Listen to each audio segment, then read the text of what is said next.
규모의 건축물은 그 자재뿐만이 아니라 설계 시공도 일정 수준 이상의 전문가가 그러니까 최소 1인 이상 어, 참여를 하고 있지만 소규모 건축물은 사실상 그러니까 전문가라고 할 수 있는 분들이 개입돼 있는 시장은 아닙니다.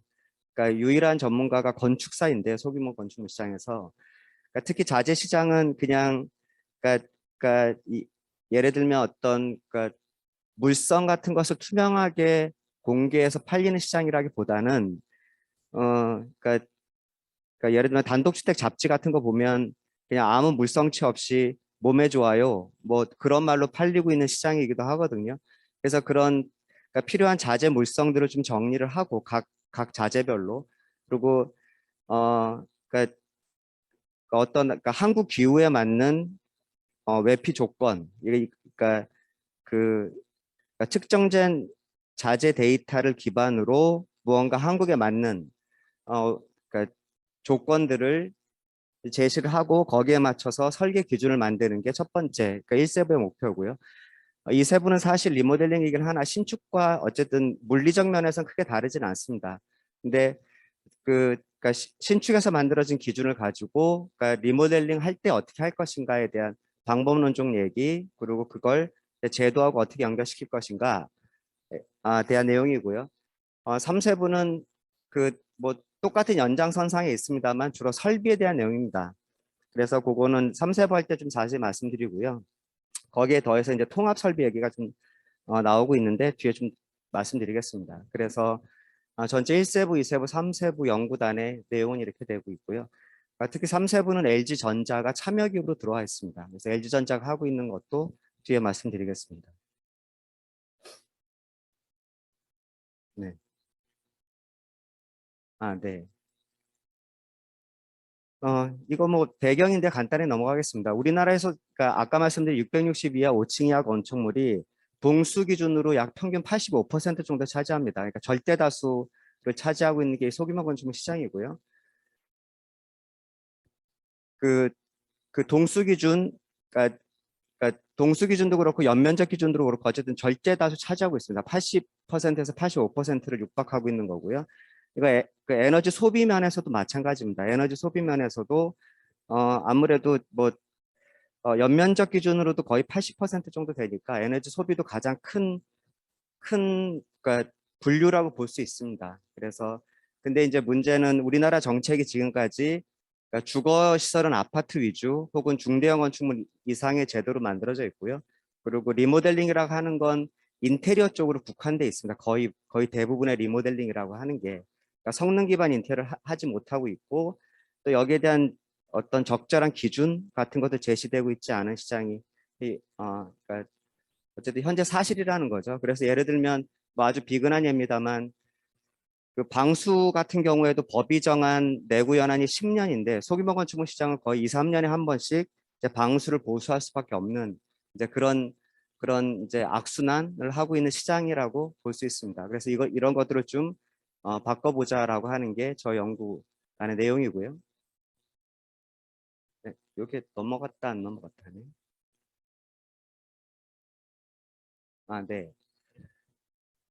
그러니까 물론 해외 선진국들은 이런 거에 대한 많은 노력을 해왔는데, 그러니까 주로 결국 그러니까 저희 연구단에서 주목하고 있는 건 설계 기준과 관련된 내용입니다. 그러니까 우리나라는 지금까지 수십 년간 그러니까 대규모 시공사에 의해서 시장이 좀 이끌어왔다 보니까 시방서는 뭐 그러니까 국가표준 시방서도 있고 LH 시방서도 있고 여러 가지 종합 그리고 그 공정별 그러니까 시방서는 많이 발달한 국가긴 합니다만 두 가지 문제점을 갖고 있는데요. 첫 번째는 설계 기준을 갖고 있지 않습니다. 우리나라가 공식적으로. 예를 들면 IRC, IBC 혹은 저희 학생 때 많이 봤던 뭐 아메리칸 그래픽 스탠다드와 같은 그런 설계자들이 참고할 수 있는 설계 기준이 부재한 게 현실이고요. 두 번째는 국가 시방서나 LH 시방서 모두 오로지 글로만, 그러니까 전문 용어로만 이루어져 있어서 이 소규모 건축물 시장에서 이른바 좀 교육받지, 그러니까 정규 교육을 받지 못한 분들이 그 시방서를 제대로 이해하고 건전한 건물을 만들어내는데 한계가 있다고 그러니까 저희가 보고 있습니다. 어, 그래서 일단 자재부터 말씀드리면 자재도 아까 말씀드렸다시피 그러니까 해외는 그 어떤 자재를 팔더라도 어떤 그러니까 시장이 정한 어떤 국가가 정한 룰이 아니라 시장이 정한 룰에 의해서 각 자재별로 제시해야 될 물성치들이 있는데 우리나라 이 자재 시장은 이런 물성치를 제시하고 있지 않다는 게 문제고요. 말씀드린 이런 설계 기준 같은 것들이 선진국에서 일찌감치 나오게 된 배경이 됩니다. 어떤 건전한 건축물을 위해서인 거고요. 그리고 리모델링은 그러니까 말씀드렸다시피 이렇게 나온 설계 기준을 가지고 어떤 그러니까 최종 사용자가 의사결정할 수 있게 하는 건데요. 리모델링 의사결정은 사실 많은 다른 연구단을 통해서도 그러니까 연구가 많이 된 건데 저희가 집중하고 있는 건 그러니까 아까 말씀드린 좀 비전문가들이 볼 수 있고 두 번째로는 비용 위주의 어떤 의사결정 플랫폼 같은 걸 좀 생각하고 있습니다. 지금까지 어떤 기법이나 기술을 많이 다뤄왔지만 최종적으로 그래서 얼마가 들어 라고 하는 거에 대한 적절한 답을 해줄 수 없었는데 거기에 대한 좀 답변을 해주길 바라고 있고요. 이게 아까 말씀드린 LG전자가 들어와서 만들고 있는 그러니까 통합 설비 시스템입니다. 현재 유럽 시장에서 그러니까,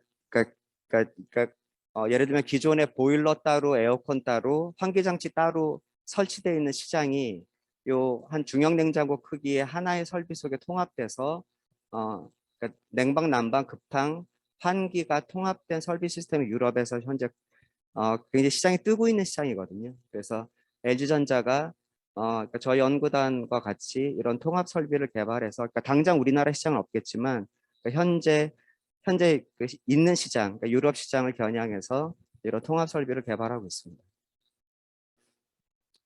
그래서 뭐 간단하게 동요의 반복이겠습니다만 일단은 저희가 하고 있는 그러니까 총 정리를 해드리면 국내 유통 자재가 그러니까 제시해야 될 물성 기준치 이거는 뭐 당장 그 선진국 수준까지 모든 걸 다 할 수는 없겠습니다만 그래도 최소한의 기준을 좀 제시하고 뭐 벽지는 벽지대로 뭐 마감재 따로 구조재 따로에 대한 최소한의 물성치 좀 제시하고요.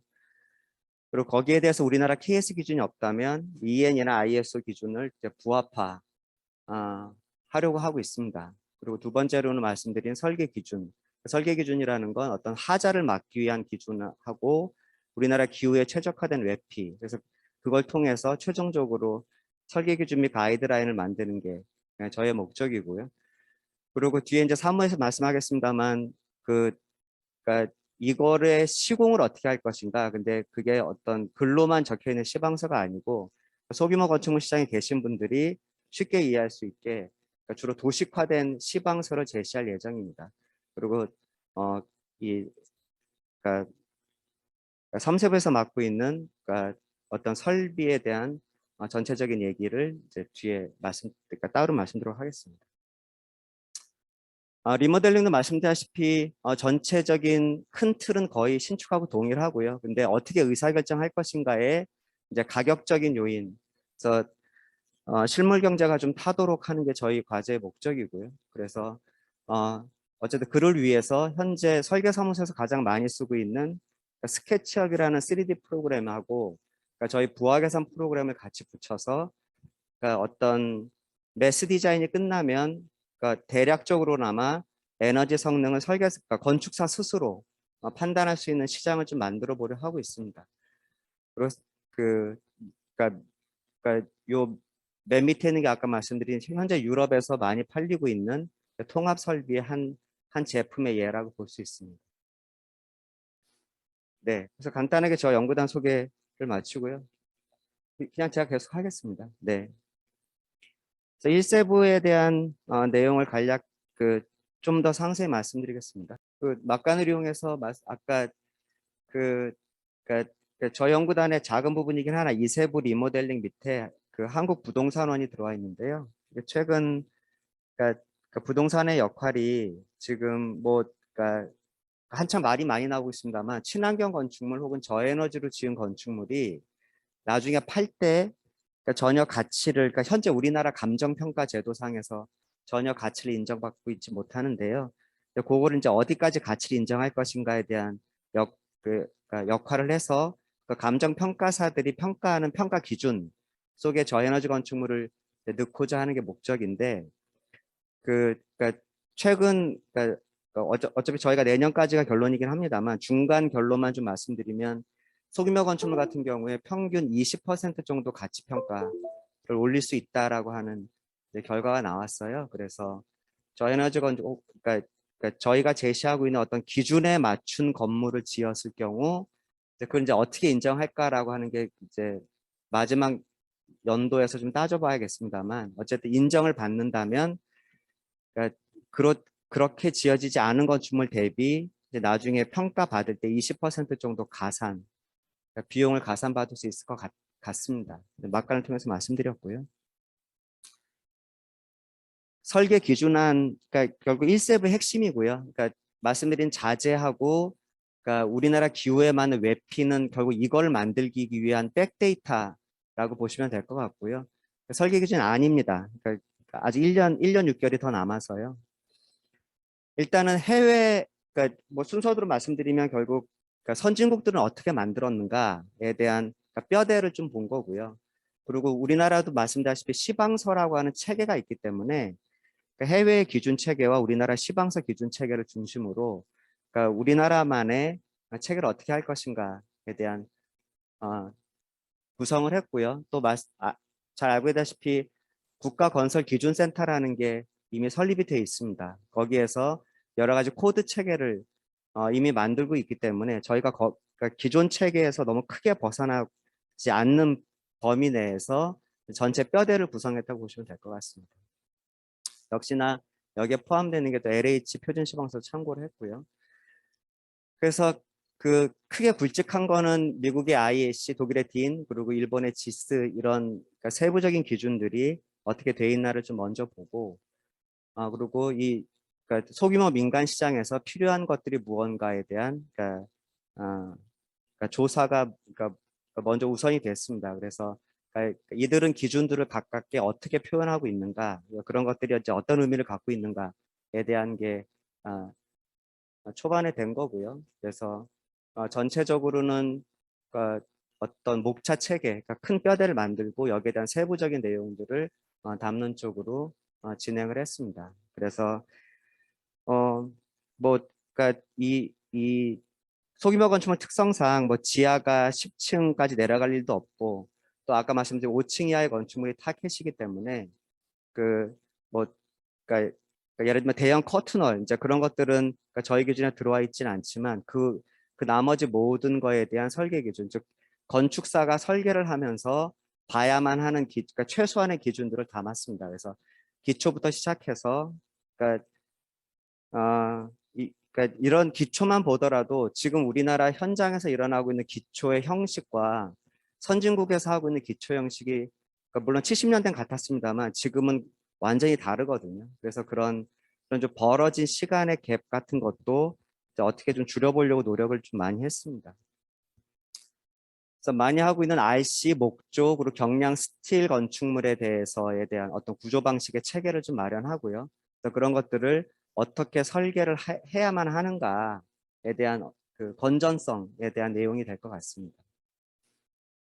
그리고 외피도 그러니까 그러니까 우리나라 기후에 적합한 외피 방식은 노하우를 독일에서 제일 많이 갖고 있습니다. 독일에서 특히 프라운호퍼 그러니까 독일의 그러니까 건축기술연구소죠. 국립기술연구소인데 그쪽에서 전 세계에서 가장 많은 노하우를 갖고 있습니다. 그래서 저 연구단에 프라운호퍼가 일부 들어와 있고요. 그래서 프라운호퍼랑 같이 국내 기후 최적화 외피를 위해서 3년에 걸쳐가지고 국내 그러니까 실내죠. 그러니까 소규모 건축물의 실내 기후를 실측을 해왔고요. 그러니까 지금까지 약 100개가 넘는 그러니까 소규모 건축물의 실내 환경의 실측 데이터를 확보하고 있습니다. 그래서 그걸 바탕으로 외기 기후랑 실내 기후에 맞는 외피의 구성을 기준을 잡아서 그래서 결국은 이 각 구조별로 그러니까 말씀드린 콘크리트 목 구조, 경량 스틸 구조의 체계 속에서 단열, 방습, 그리고 외부 투습, 방수라고 하는 이 레이어들의 구성을 어떻게 가져가는 건지 가장 합리적인가. 가장 합리적이라는 건 지속 가능성도 있지만 가격이라고 하는 부분도 무시할 수 없기 때문에요.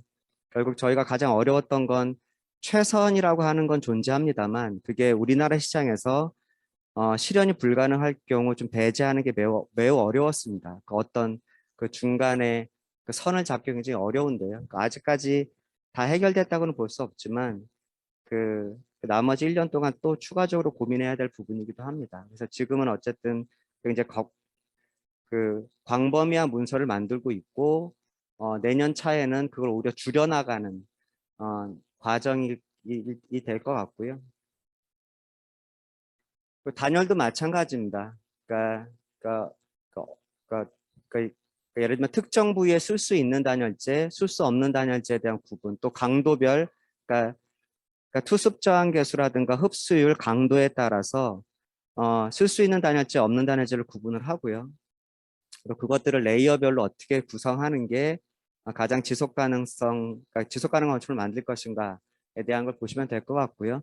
그러니까 창호 부분도 마찬가지입니다. 창호하고 외벽이 만나는 접속 부위에 그러니까 디자인에 따라서 혹은 자재에 따라서 수많은 디테일이 존재하지만 그런 것들을 큰 카테고리 속에 묶어서 어떻게 하는 게 더 건전한 방법인가에 대한 기준을 제시하는 게 저희 과제입니다. 그리고 두 번째로는 하자에 대한 내용인데요. 결국 이게 하자랑 다 묶여져 있어서요. 일단 국토부에서 저희한테 처음으로 요구했던 건 어떤 설계 기준은 아직 한참 더 개발을 해야 되기 때문에 일단 필요한 건 민간 시장에서 가장 하자가 많이 나는 것들에 대한 리스트와 거기에다 원인 제시, 그리고 그걸 어떻게 해결할 것인가에 대한 그러니까 가이드라인을 좀 요구했어요. 그래서 지금 책상에 올려드린 소규모 건축물 품질 확보 가이드라인이 그거의 결과고요. 매년 30개 정도의 주요 하자들을 좀 추가해서 현재 버전 2.0까지 나와 있는 상태고 올해 말에 30개를 더 추가해서 버전 3.0이 나오게 될 예정입니다. 그래서 말씀드렸다시피 그러니까 저희가 민간 시장에서 쭉 2년에 걸쳐서 수집된 하자들 중에 특히 물과 관련된 그러니까 소규모 건축물에서 누수가 생기면 그러니까 단순히 물이 새는 게 아니라 거의 삶의 질하고 크게 관련이 있는 거라서요. 그러니까 주로 물과 관련된 하자, 그리고 구조, 그리고 이제 결로 곰팡이와 관련된 하자를 부위별로 원인 분석을 하고 거기에 대한 그러니까 해결 방안을 지금 제시하고 있는 책자라고 보시면 될 것 같고요. 그래서 그러니까 현재가 소규모 건축 그러니까 지하 1층부터 한 3층 정도에 해당하는 모든 부위에 대한 어떤 그러니까 하자 예방을 이제 가이드라인을 어, 담고 있다고 보시면 될 것 같습니다. 동요의 반복일 것 같고요. 그래서 내용은 뭐 앞에 책자 있으시니까 꼭 보시면 될 것 같습니다. 특히 이제 단열재 설치를 잘못해서 구조체가 이제 수명을 다한 이게 가장 대표적인 사례가 될 텐데요. 그러니까 그러니까 이 부위에 쓸 수 없는 단열재를 이 부위에 쓰면서 이제 단열 성능만의 저하가 아니라 구조체의 수명이 현격하게 짧아지는 이제 이런 것까지 포함해서 매우 근본적인 문제를 좀 다루고 있습니다. 나머지는 동요의 반복이라 넘어가겠습니다. 그리고 이제 저희가 설명 안 드릴 것 중에 하나가 당장 우리나라에서 그러니까 현재 자본의 수준 혹은 기술의 수준으로 당장 접근할 수 없지만 그러니까 말씀드린 그런 선진국들은 이 부위를 어떻게 처리할 거냐에 대한 어떤 권장 사항 같은 것들 같이 담으려고 노력을 많이 했어요. 그래서 그런 것들이 그러니까 좀 더 많이 알고자 하는 건축사들 이제 그런 분들이 좀 참고할 수 있게 구성책을 좀 만들었고요. 그래서 어 그러니까 전체 연구단 소개하고 1세부, 2세부 그리고 어 전체 큰 틀에서 소개를 드렸고요. 그리고 1세부의 설계 기준 그리고 품질 확보 가이드라인에 대한 설명 드렸고요. 여기에 이어서 아까 말씀드렸다시피 그러니까 시방 기준, 그러니까 소규모 건축물 시장에서 그러니까 실질적으로 일을 하고 계신 분들이 참고할 수 있는 그러니까 시방 기준을 어떻게 만들 것인가에 대한 내용을 사무CM 김도환 차장이 말씀드리도록 하겠습니다. 네, 안녕하세요. 사무CM 건축사 사무소의 이두한 차장입니다. 저희가 맡고 있는 세부 과제는 소규모 건축물의 소비 에너지 최적화에서 시공기술 개발입니다. 지금 현재 진행 중인 최종 성과물은 아마 소규모 건축물에 대한 시공 핸드북과 시공 예시도 형태로 나올 건데요. 연구 개발 수행 과정을 간단히 말씀드리면 이제 먼저 국내와 해외의 이제 시방서 그리고 시공 기준과 관련돼서 국내에 이제 시중에 나와 있는 참고 문헌들을 종합해서 이제 소규모 건축물에 관련된 특징들을 정리를 1차적으로 하였습니다. 그래서 이러한 내용들을 종합해서 저희가 소규모 건축물을 위한 어떤 이제 건축공사 위주로 그 시방서에서 소분류 단위로 74개의 공종을 선별하여 여기에 대한 시공 핸드북과 그리고 중분류 단위에서 16개 공종에 대한 시공 예시도로 이번 연구에서는 이제 최종 완료할 예정이고요. 연구개발 수행 과정은 이제 국내외 시공 기준 자료 조사와 계획 수립을 먼저 말씀드리면 지금 표와 같은데요. 이거를 이제 크게 네 가지로 한번 요약을 해보겠습니다. 먼저 시방서 조사 단계에서는 이제 국내의 경우에는 이미 이제 표준 시방서와 전문 시방서가 잘 나와 있기 때문에 여기에 있는 내용을 활용을 해서 1차적으로 이제 그 시방서의 체계와 그리고 특징을 정의를 하였고요. 그리고 두 번째로 해외 시방서 같은 경우에는 그러니까 국내에는 없는데 해외에는 어떤 그 미국의 마스터 스펙이나 아니면 캐나다 시방서 같은 경우 소규모 건축물에 대한 어떤 별도의 시방서를 활용을 하고 있습니다.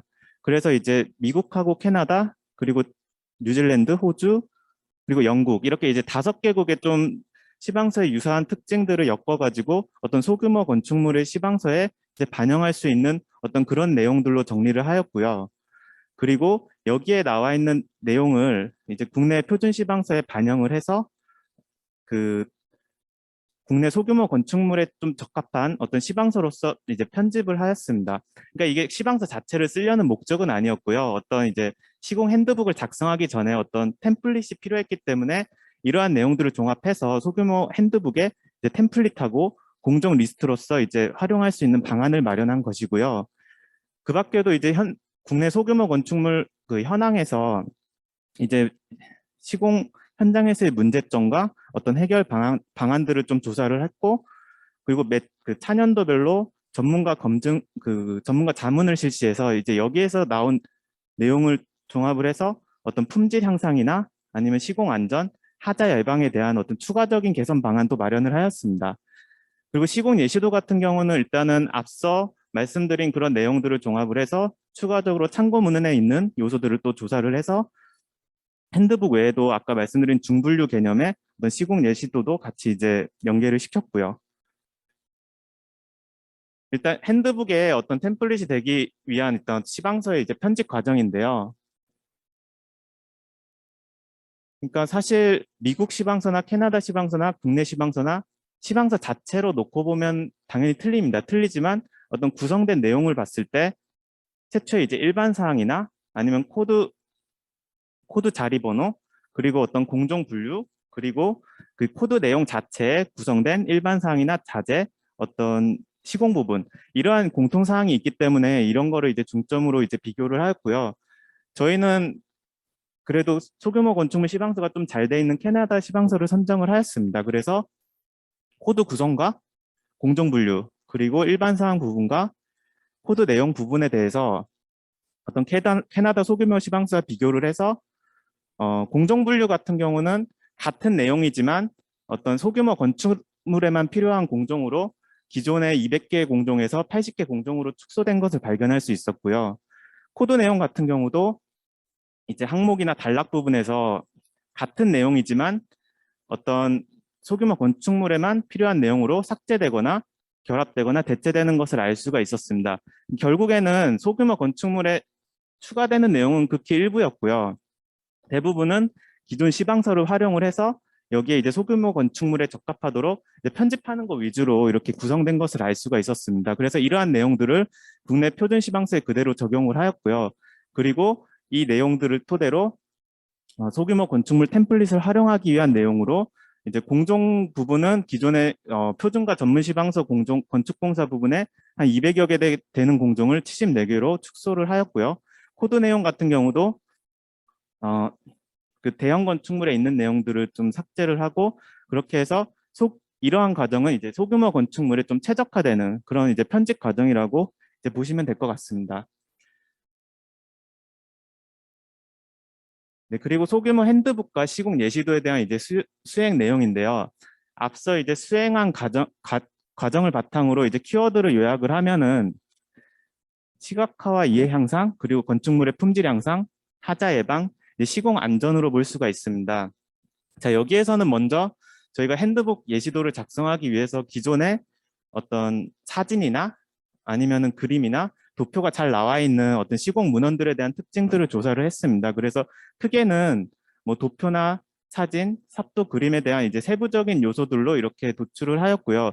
이러한 내용들을 시공 핸드북과 예시도로 이제 반영을 하는 것을 이제 목적으로 삼았습니다. 핸드북의 이제 처음 시작을 먼저 보시면요. 앞서 이제 기본적인 템플릿은 앞서 소규모 건축물 시방서에서 나온 내용의 구성을 이제 바탕으로 했고요. 그리고 이 내용에 저희가 지금 현재 소규모 연구단에서 추진하고 있는 실증단지 지금은 세 군데인데 한 군데가 더 늘면 이제 네 군데가 됩니다. 이제 여기에서 나온 도면이나 현장 자료, 사진 등을 어떤 시방서의 내용에 맞춰서 자료를 수집해서 이제 매칭하는 과정이었습니다. 현재 진행 중에 있고요. 시공 예시도 같은 경우는 저희가 어떤 사용자의 이해를 좀 높이기 위해서 조립 해체도나 아니면 순서도 이런 이제 시공 구성도를 삽도로 직접 그려서 1차적으로는 그림을 먼저 그리고 현장에서 수집한 사진 그리고 업체에서 받은 매뉴얼을 넘버링을 줘서 이제 서로 연계시키는 그런 방법으로 이제 작업을 하고 있습니다. 그리고 하자 예방 설계 기준은 앞서 이제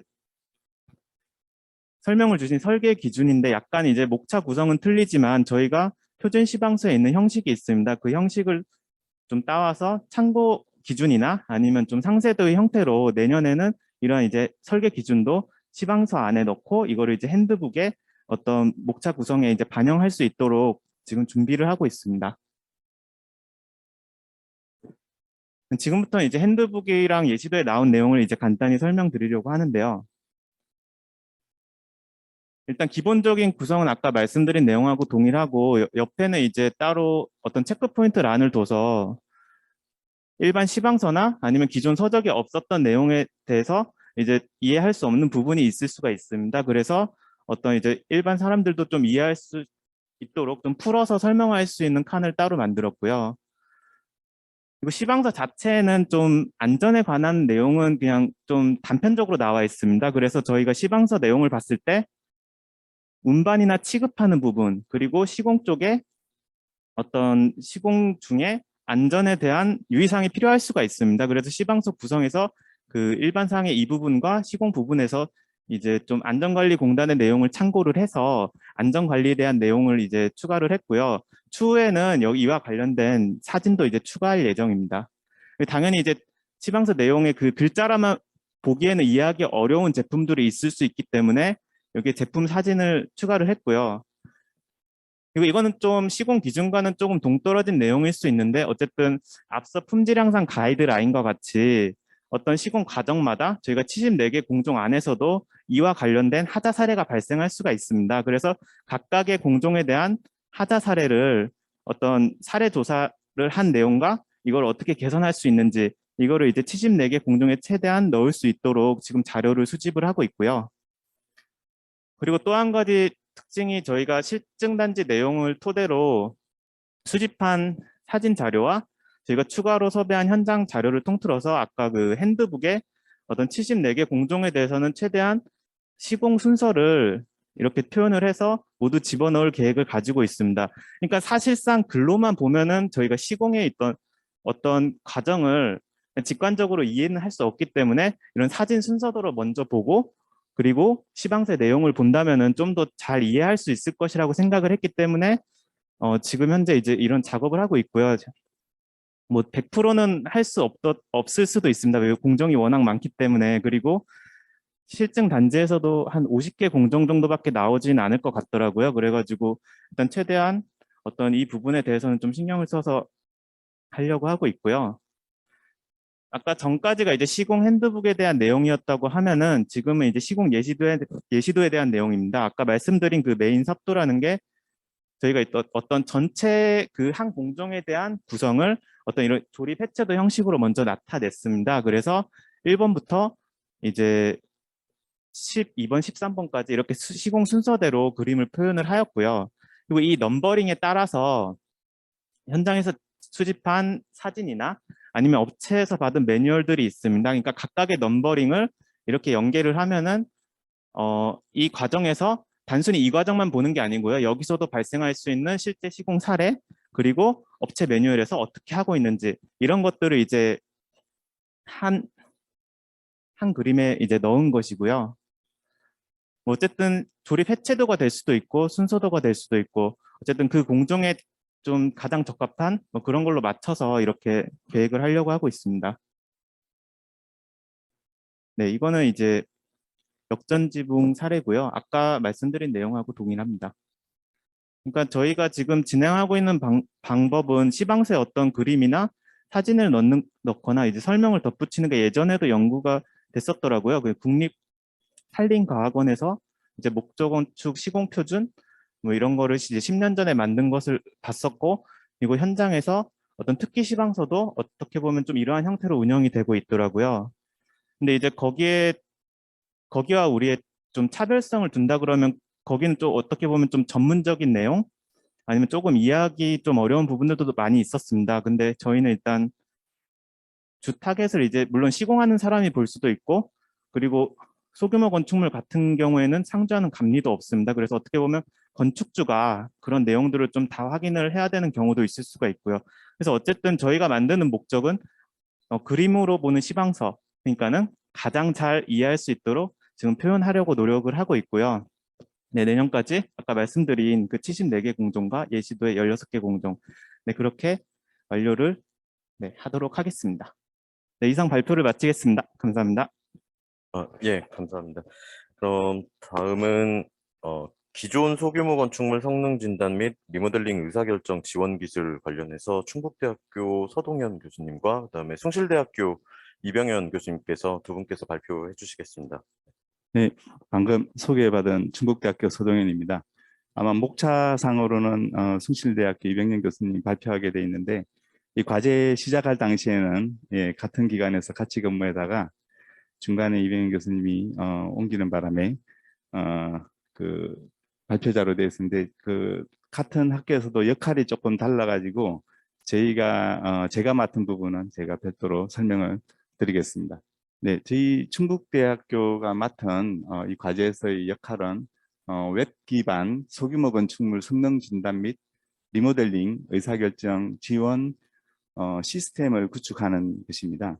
그래서 이 시스템을 구축하려고 했던 근본적인 목적은 이미 이제 서두에서 말씀을 드렸지만, 실제 이 소규모 건물을 대상으로 설계라든지 시공을 담당할 분들이 이 그 합리적인 어떤 기술적인 에너지 해석이라든지 경제성 분석을 할 수 있는 여력이 크지 않다고 판단을 해서 현장에서 설계자나 시공자가 태블릿을 가지고 해당 건물에 관한 정보를, 저희가 이제 지금 단계에서는 예상하기로는 한 15개에서 20개 사이 정보를 입력을 하면 어느 정도 완전한 100% 신뢰성은 아니지만 어느 정도의 신뢰성을 기반으로 한 시공의 어떤 수준, 그다음에 투입되는 비용 정도를 예상할 수 있는 그런 웹 기반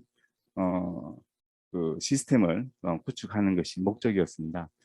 그래서 이 엄밀한 어떤 에너지 해석이 필요한 상황이 아니었기 때문에 저희는 표준 건물을 활용해서 이 시스템을 구축해야 되겠다고 판단을 했고, 표준 건물이 우리나라의 소규모 건축물에 관해서 기존에 연구되어 있는 내용이 그렇게 많지 않았습니다. 그래서 저희가 다행히 에너지경제연구원에서 매년 가구 에너지 상설 표본 조사를 합니다. 그래서 이 데이터베이스에서는 2,500개의 가구를 대상으로 매년 건축물에 관한 정보, 그다음에 건축물을 이용하고 있는 세대에 대한 정보, 그다음에 에너지 사용량 정보를 조사를 해서 마이크로 데이터로 제공을 합니다. 그래서 이 데이터를 활용해서 저희가 분석을 통해서 전국의 소규모 건축물을 약 54개의 그룹으로 구분을 해서 표준 건물을 설정했습니다. 여기서 54개라고 하는 건 건물의 규모도 있고요. 전용 면적 규모, 그다음에 준공연도 이런 점을 고려한 것입니다. 그 다음으로는 이제 이 데이터를 활용할 때의 어떤 한계점 중에 하나가 이 데이터는 세대에 관한 정보이기 때문에 우리가 목적으로 하는 그 하나의 동에 관한 정보, 단위 건물에 관한 정보를 구축하기가 조금 어려웠습니다. 그래서 추가적으로 톡토브에서 공개를 하고 있는 건축물 대장 정보를 활용해서 이 세대의 정보를 하나의 그 동 정보로 다시 전환하는 작업을 2단계로 진행을 했습니다. 그래서 이 첫 번째 보시는 것처럼 표준 모델을 소규모 건물에 관해서 만들고, 이 만든 모델의 에너지 성능 검정을 이미 헬스 데이터의, 그러니까 상세 표본 조사 데이터에서 이미 소비량을 조사를 하기 때문에 이 소비량과 저희가 만든 모델이 일치하는지를 검증하는 작업을 했고요. 이 검증된 모델을 활용해서 그다음에 리모델링이 가능한 어떤 리모델링 안에 대한 적용했을 경우의 효과, 그다음에 그걸 적용했을 때의 경제성을 평가하는 방식으로 진행을 했습니다. 두 번째 그림은 제가 조금 전에 이제 처음 설명드렸던 내용에 관한 좀 상세한 설명입니다. 그래서 이 가운데부터 먼저 보시면 되는데, 건물의 용도는 단독주택, 그다음에 연립 다세대, 그다음에 소규모 상가 건물 이렇게 구분을 해서 그 표준 건물을 만들었고요. 그다음에 아까 말씀드린 것처럼 건물이 지어진 준공 연도를 기준으로 단열 수준을 추정하였고, 그다음에 전용 면적에 따라서 사용량의 수준이 달라지기 때문에 구분을 해서 54개의 표준 모델을 만들었다는 뜻입니다.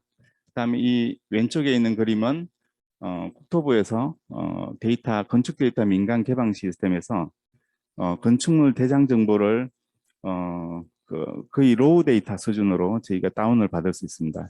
이 데이터를 분석을 해서 그중에 소규모 건물에 속하는 건물만 추려내 가지고 여기에서 건물의 동을 정의할 수 있는 변수만 뽑아냅니다. 그래서 그런 정보는 건물의 층별 면적, 건축 면적이죠. 그 다음에 연면적, 그 다음에 층수, 그 다음에 주요 구조체의 종류, 이런 정보들을 추출해서 표준 건물의 동 단위 모델을 정의할 때 활용합니다. 마지막으로 정의된 모델의 에너지 해석을 통해서 검증을 진행하였습니다. 자, 이 마지막 그림, 제가 발표할 마지막 그림은 조금 상세한 내용인데, 실제 저희가 그 건축물 대장 정보에서 추출한 소규모 그룹에 해당하는 데이터가 약 570만 동에 해당하는 데이터였습니다. 그래서 상당히 복잡한 그 추출 과정을 통해서 데이터를 정리했다는 걸 말씀드리고 제 발표를 마치겠습니다. 이어서 이병현 교수님께서 후속 연구 내용에 대해서 발표드리겠습니다. 네, 말씀드린 것처럼 저희가 최종 목표는 소비자가 최대한 쉽게 의사결정을 하실 수 있는 그러니까 웹 기반 프로그램을 제공해 드리는 것이고, 그 내부에 들어있는 알고리즘을 구축하는 단계라고 말씀을 드릴 수가 있을 것 같습니다. 그래서 이제 최종 결과물은 굉장히 그러니까 간략한 정보로 제공이 되지만, 매번 저희가 유사한 연구들이 있었음에도 불구하고 매번 제기되는 이슈는 얼마나 신뢰할 수 있는 데이터인가가 매번 이제 얘기가 되는 것이어서, 앞에서 말씀드린 국내에서 가장 신뢰할 수 있는 통계 데이터에 기반해서 표준 모델을 만들었고, 그거를 이제 리모델링을 했을 때 효과를 검증하기 위해서는 물성 정보, 그 다음에 형상 정보들에 대한 그 데이터를 저희가 조금 더 캘리브레이션 할 필요들이 있었기 때문에 이제 그 단계를 거치는 것이었습니다. 그래서 이제 초기에 선영 교수님께서 통계 데이터로 표준 모델을 만들고 그걸로 1차적인 검증을 하고 또 재차 저희가 지금 보시는 에너지 샵 엑셀 기반의 에너지 샵 소프트웨어와 그다음에 이 인터페이스는 모드 프론티어라고 하는 그러니까 최적화 소프트웨어입니다. 거기에 형상 정보, 오리엔트 건물의 향, 그다음에 장 단변비, 그다음에 건물의 높이, 그다음에 내부의 외피에 있는 물성 정보들, 열 관리율, 그다음에 창호의 SHGC와 U 밸류, 그다음에 내부 제실자 수, 발열량, 그다음에 저기 가스 사용량 등을 전부 다 이렇게 변수화해서 저희가 통계 헬스 데이터에 있는 통계 데이터는 월별 가스 사용량과 월별 전기 사용량을 이제 추출을 할 수 있었기 때문에 그것을 시뮬레이션 데이터와 실제 그러니까 계측 데이터 간의 차이가 최소화되는 그런 모델을 저희가 분석을 하였습니다. 그래서 이 최소화되는 것은 뭐 스타캐스틱 코스트 베네핏 옵티마이제이션이라고 말씀을 드렸는데, 그러니까 지네틱 알고리즘을 써서 이제 저희가 분석을 했고 한 모델당 총 10,000번의 시뮬레이션을 진행해서 가장 그 차이가 최소화되는 모델들을 만들었고요. 그리고 그래서 저희가 총 지금 단독주택 모델은 총 18개의 표준 모델을 만들었습니다. 말씀드리면 중부지방, 그다음에 남부지방, 그렇게 지역 두 군데와 규모는 소규모, 중규모, 대규모의 단독주택, 그다음에 연도별로 2000년대 이전, 2000년대에서 2010년, 2010년 이후 건물로 해서 그것의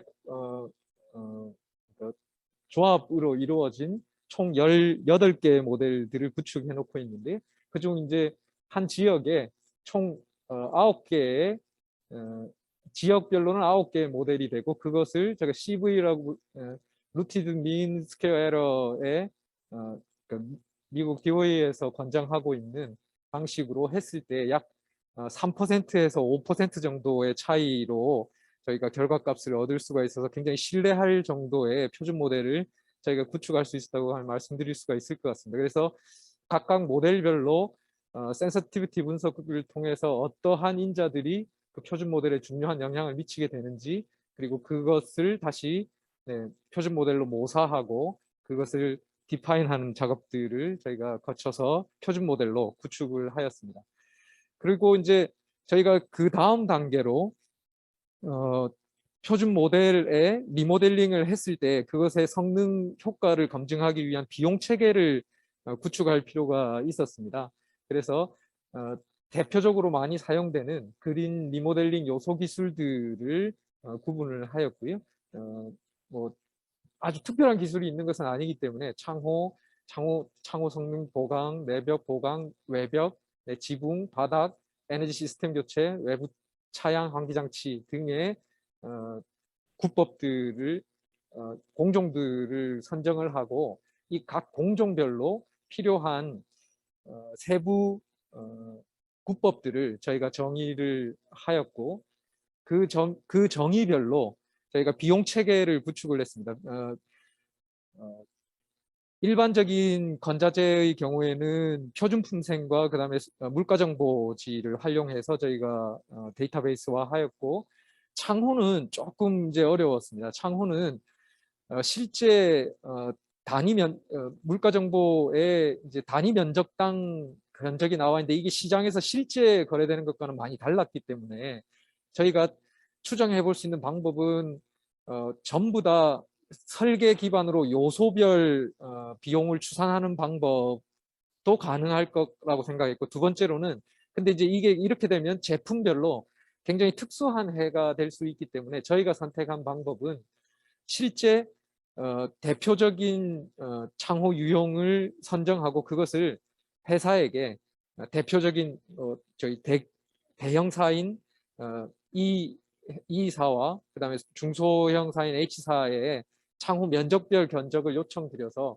그것이 창호 크기에 따라서 여기에 있는 자재비, 그다음에 인건비, 그다음에 다른 나머지 비용 등을 추산해서 이 세 가지를 합쳐서 창호 비용이 면적에 따라서 변화하도록 그렇게 데이터베이스는 구축했습니다. 이 창호에 또 조금 조금 세밀한 저희가 작업을 한 이유는 소규모 건축물에서 리모델링을 할 때 창호 교체 비용이 차지하는 크기가 조금 더 많기 때문에 했습니다. 그리고 하나 더 추가적으로 말씀드리면 기본적인 외벽의 공사, 창호 공사들에 있어서는 저희가 비용을 추산할 때 기존 건축물의 해체 비용, 그다음에 단열 보강 등을 필요한 저에너지 건축 적용과 지금은 아주 통상적으로 하고 있지는 않지만 창호의 경우에 기밀 테이프를 설치한다든지 하는 그러니까 저희가 조금 권장하는 모델에 대한 비용 체계들을 다 포함해서 만들었습니다.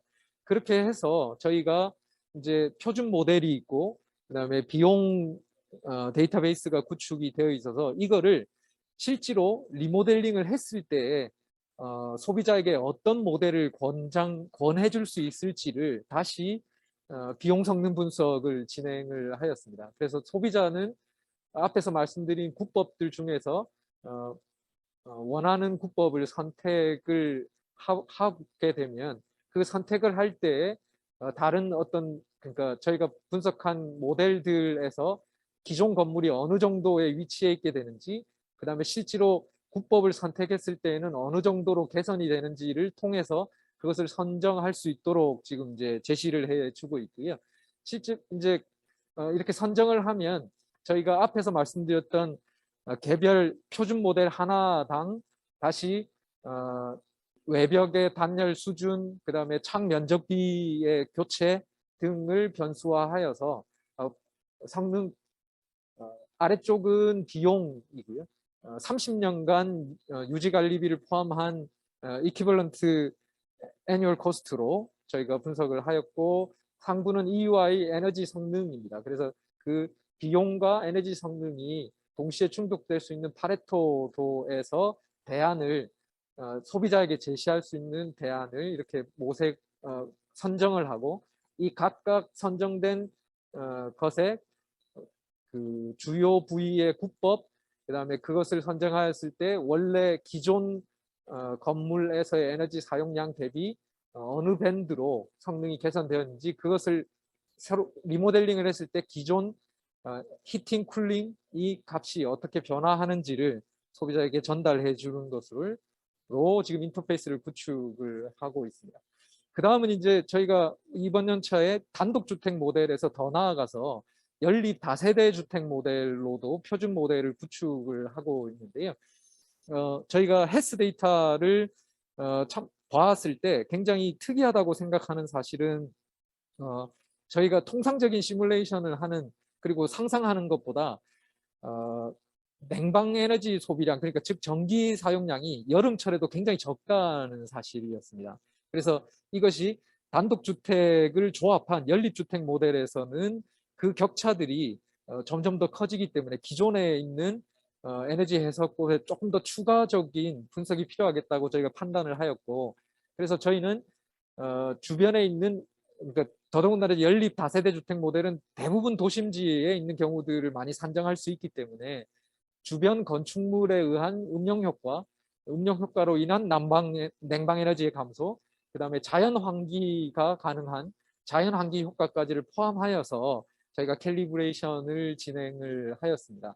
그래서 다른 개별 변수들은 단독주택 모델 할 때의 것들을 가져왔고, 추가적으로 여기 있는 그 인동 간격, 그 다음에 자연 환기를 할 때 창의 개폐 비율을 저희가 추가를 해서 분석을 진행을 하였고, 지금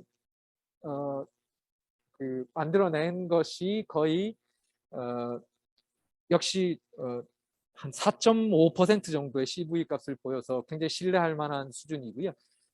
비교를 해보면 음영 효과와 그다음에 자연 환기를 적용하지 않았을 때 저희가 최대한 최적화를 한다고 하더라도 약 한 8.5% 정도의 차이가 있던 것을 훨씬 많이 줄일 수 있어서 실제 값에 좀 더 정확한 결과를 도출해냈던 것 같습니다. 그 다음에 마지막으로 이제 저희가 그렇게 파레토 분석에 따른 소비자의 권장 모델들을 제시해 주는데 물어보시는 또 것들이 어떤 게 있냐면 표준 모델 아니고 뭔가 변화를 주면 그거에 대한 결과과 비용들을 추산할 수 있느냐라는 얘기들이 있으셔서 그것은 저희가 앞에서 했던 각 유형별 5,000개의 데이터가 이미 구축이 돼 있어서 그 사이에 있는 값들을 보관하는 리스판시브 서피스 모델, RSM 모델링을 구축해서 만약에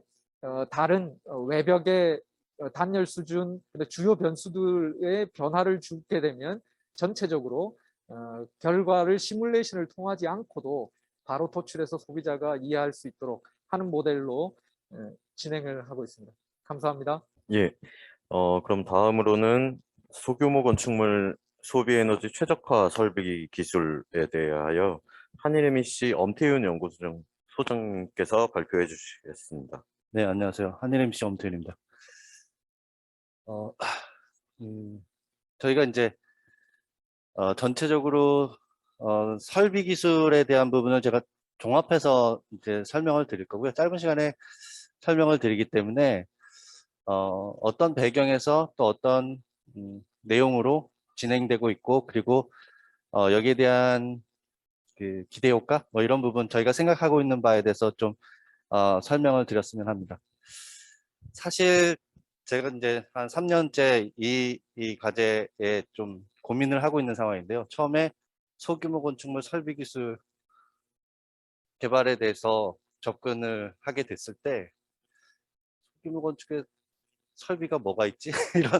이런 생각을 했어요. 그래서 흔히 너무 이제 우리가 제품처럼 쓰게 되는 설비들을 과연 뭔가 정리할 수 있는 부분이 있을까? 이런 생각을 좀 했었고요.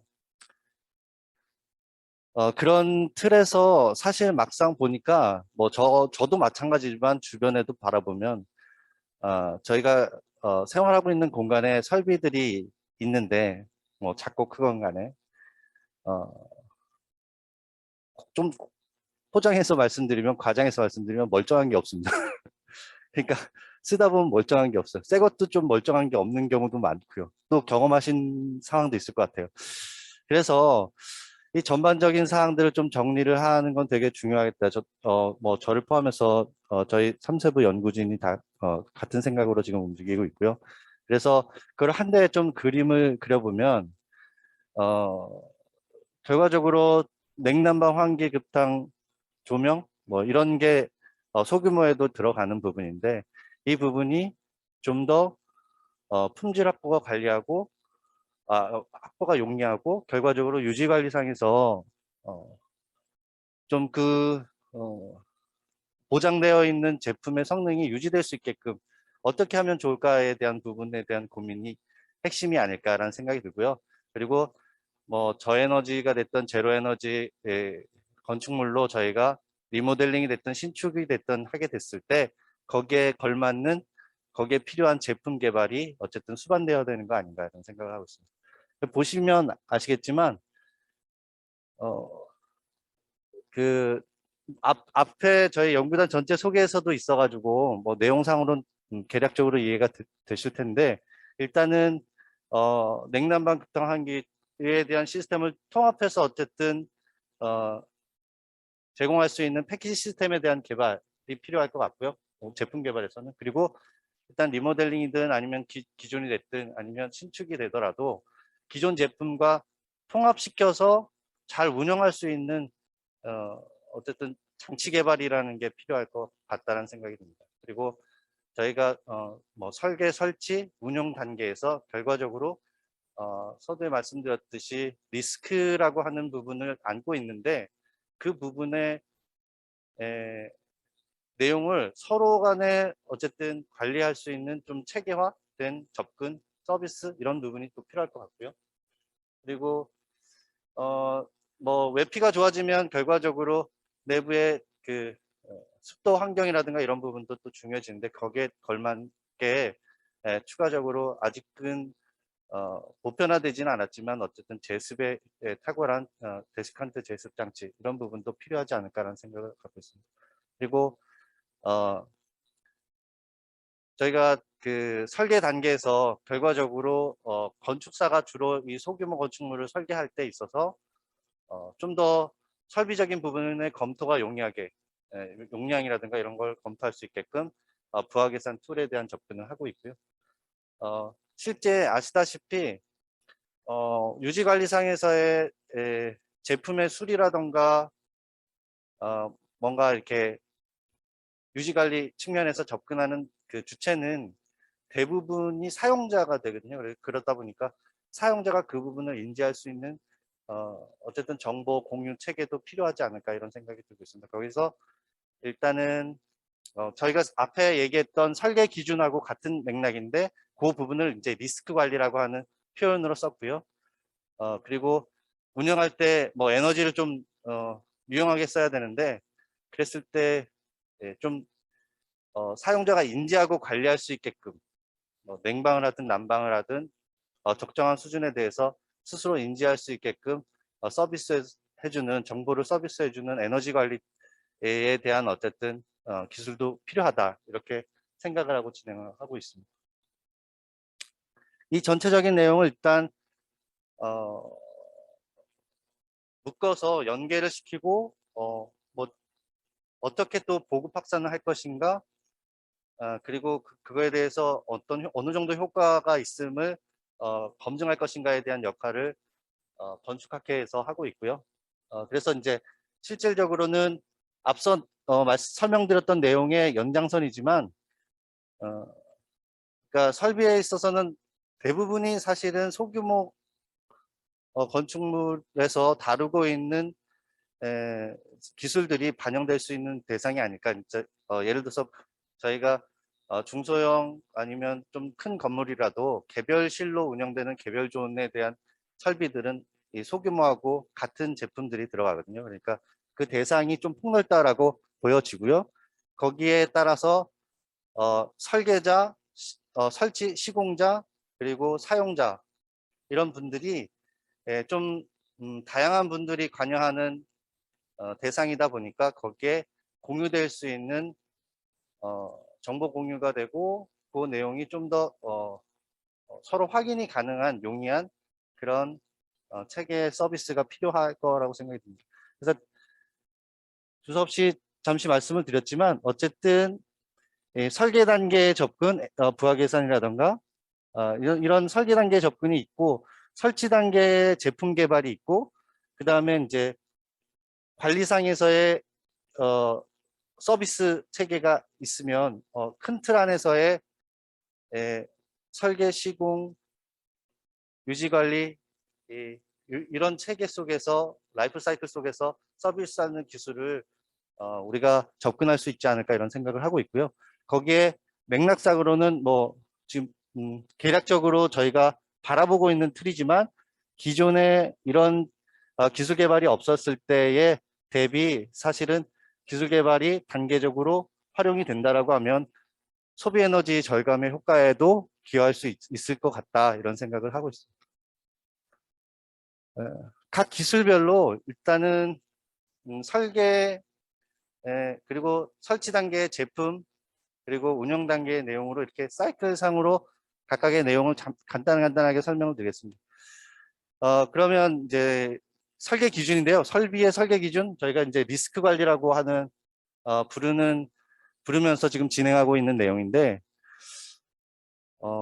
보일러 뭐 그 히트펌프, 에어컨 뭐 이런 부분들이 사실은 그 대상이 되겠죠. 근데 이제 말씀드렸다시피 운영 단계에서 설치 단계에서 아니면 유지 관리 단계에서 어떤 정보가 필요한지에 대한 부분은 사실은 많은 자료들이 있긴 합니다. 근데 그게 현장에서 저희가 유용하게 공유할 수 있는 형식으로는 만들어지지 않기 때문에 앞서 설명드렸던 건축 부분에 대한 정리 방법하고 유사하게 이 부분을 좀 더 도식화시키고 그리고 좀 앱 형태로 마주 보면서 확인할 수 있는 그런 형식으로 결과물이 나오면 어떨까 이런 생각을 하고 있고요.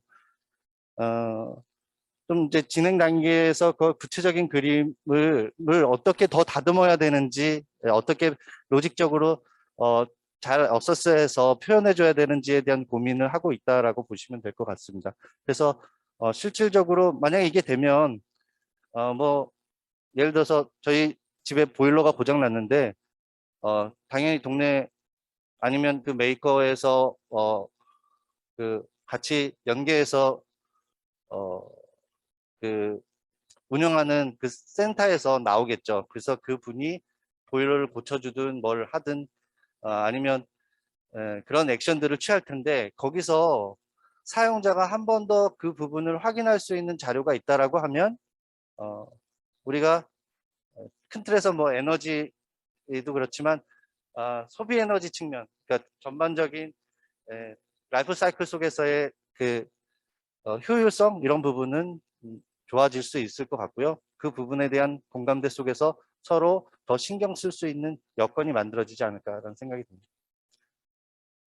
설계 이 부분도 앞에 말씀드렸던 내용인데 결과적으로는 건축가가 좀 용이하게 이미 설계를 할 때 사용하는 툴에 뭐 인터페이스 프로그램을 추가 애드온된 프로그램을 활용해서 계산을 하고 그 부분을 확인할 수 있다라고 하면 좀 더 설비의 용량이라던가 이런 부분들을 설계당에서 검토할 수 있을 것 같고 그리고 거기에 따라서의 사이징 이런 부분이 이제 건축 설계에 반영이 되면 좀 더 통합 설계에 통합 설계를 할 수 있는 그런 환경이 만들어진다라고 보여줄 수 있고요. 구체적으로 사실은 부하 계산 툴이라는 게 기존에도 많이 있습니다. 근데 그 부분이 건축가 쪽에서 활용하기가 조금 뭐라 그럴까 접근하기 좀 곤란하게 지금 되어 있는 부분이 익숙하지 않은 부분이 있어서 그 부분을 조금 용이하게 해주는 부분이고 추가적으로 저희가 저에너지라던가 제로에너지 이런 건물에서 특히 좀 구체적으로 고민해야 될 부분들 이런 내용들도 좀 더 기존 툴에 비해서 깊이 있게 다루면서 결과에 대한 신뢰성을 좀 확보할 수 있는 노력을 하고 있습니다. 그리고 패키지 시스템은 말씀드렸지만 냉난방, 환기, 급탕의 에너지를 공급하는 어쨌든 패키지화된 제품을 개발하고 있는 부분이고요. 사실 한 대 묶어놓는 부분이 어떤 효과가 있을까에 대한 고민들 속에서 진행을 하고 있는 상황인데 결과적으로는 운영에 대한 효율은 이제 제어가 잘 되면 한 대 묶어서 제어를 하면 운영 효율은 기대할 수 있을 것 같고요. 다만 이게 이제 현실적으로 적용 가능할까에 대한 부분은 스페이스랑 비용 문제 이런 부분들로 생각이 듭니다. 그리고 또 우려되는 부분은 뭐 급탕에 대한 부분도 같이 용량을 산정하게 되면 어느 정도가 적정할지 사용자에 대한 어쨌든 차이에 따라서 그게 충족이 될 수 있는 수준이 다를 거잖아요. 이제 거기에 대해서 베리에이션을 어느 정도로 꾸릴 수 있는지에 대한 고민들을 하고 있고요. 실증 사이트에서 적용하면서 데이터를 얻어서 그 부분들을 보완해 나간다는 거 보시면 될 것 같습니다. 그리고 여기 뭐 있듯이 히트펌프라던가 급탕이라던가 이런 환기 장치 그리고 그 태양광 패널하고 연결되는 PCS 장치에 대해서도 성능 개발이라던가 어쨌든 향상을 시켜왔다라고 보시면 될 것 같습니다. 그리고 사실은 제 개인적으로는 활용성이 이 제품이 가장 높을 것 같다라는 생각도 듭니다. 저희가 지금 이미 쓰고 있는 제품들을 다시 다 처분하고 새로 패키지화된 제품을 도입하기는 쉽지 않은데 그리고 익숙하지도 않고요. 그런데 이제 만약에 그렇다라고 하면 이 각각의 제품들을 뭐 신규 제품도 있고 기존 제품도 활용해서 결과적으로 이걸 엮어 가지고 컨트롤할 수 있는 기능이 있으면 좋잖아요. 근데 그 부분이 여러 가지 고민들 속에서 시행착오를 겪으면서 지내온 거고요. 일단은 지금 현재로는 비용을 좀 줄이고 결과적으로 그 수요자 주변에서 해결할 수 있는 수준의 기술에서, 그러니까 저희가 막 고도의 고정밀 제품을 쓰는 게 아니라 좀 이미 보편화되어 있는 수준의 저렴한 제품으로 반영을 해서 그게 활용성을 높이고 범용성을 갖추는, 그리고 거기에 따라서 비용 수준도 좀 낮추는 이런 부분을 목적으로 접근하고 있고요.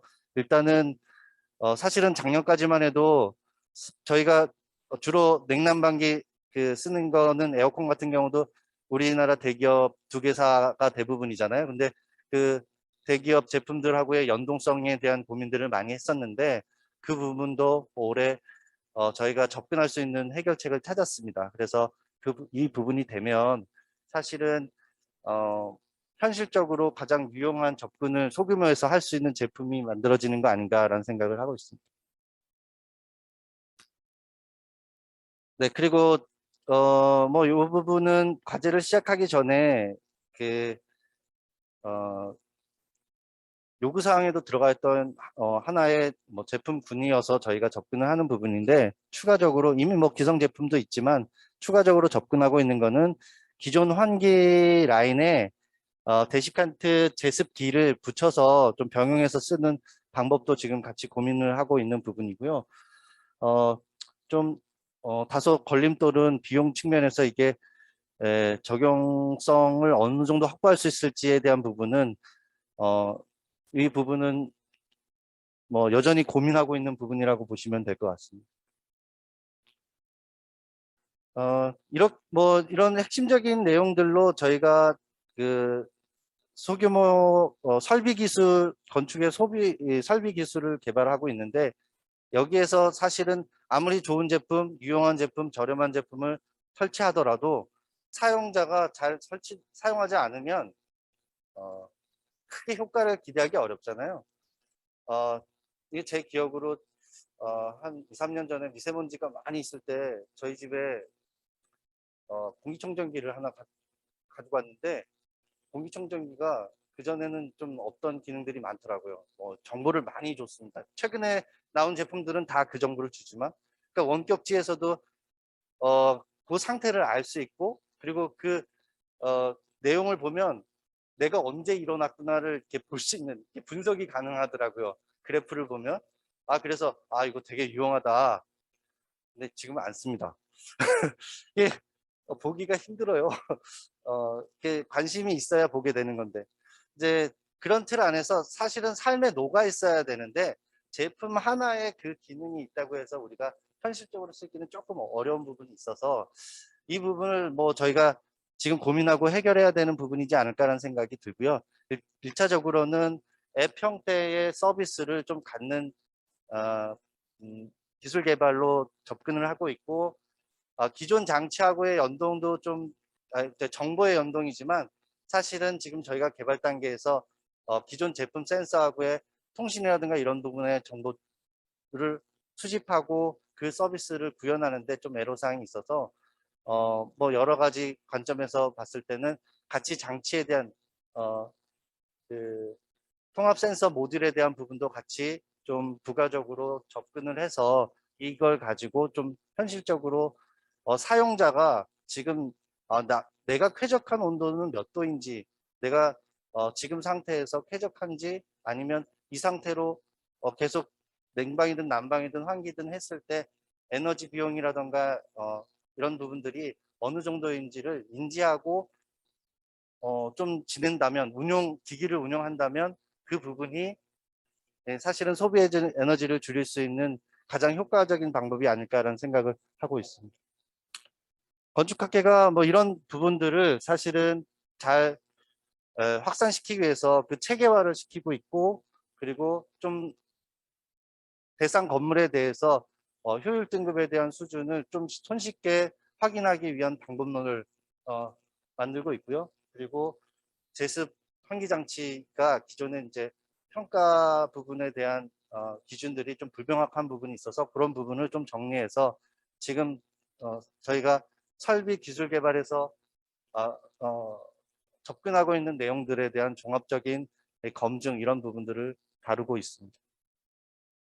결과적으로 제가 이 과제를 처음 시작할 때 설비가 뭐가 할 게 있을까? 다 제품인데 이런 생각을 했지만 막상 하다 보니까 할 게 너무 많고 하고 있는 와중에서 부족한 부분이 너무 많은 거예요. 결론적으로 바라고 있는 거는 좀 운영 품질이라든가 이런 부분이 좀 확보되면 지금보다 더 나아지면 좋겠다.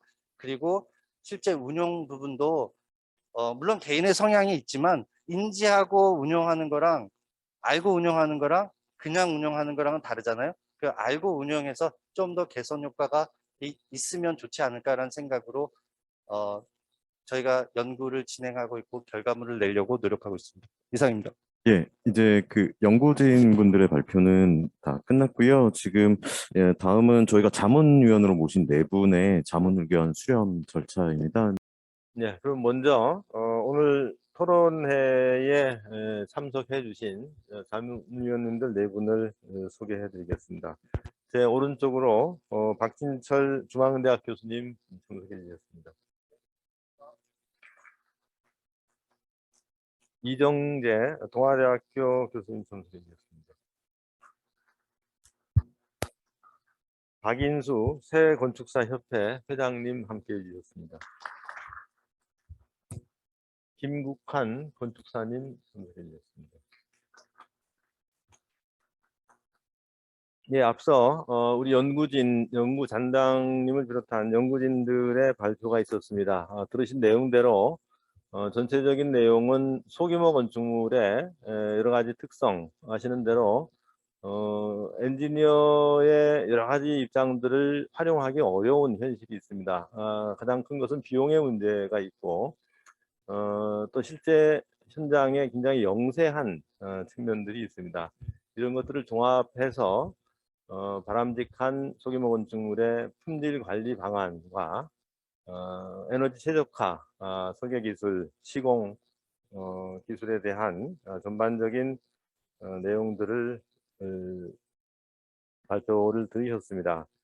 뭐 전체적인 시간이 한정이 되어 있기 때문에 우선 그 자문위원들 순서대로 생각하셨던 내용, 어떻게 보면 전체적인 그 틀에 대한 입장들을 조금 소개를 해주시고 꼭 필요할 경우 세부적으로 질문도 해주시면 좋겠습니다. 먼저 중앙대학교 박진철 교수님의 의견 먼저 듣도록 하겠습니다.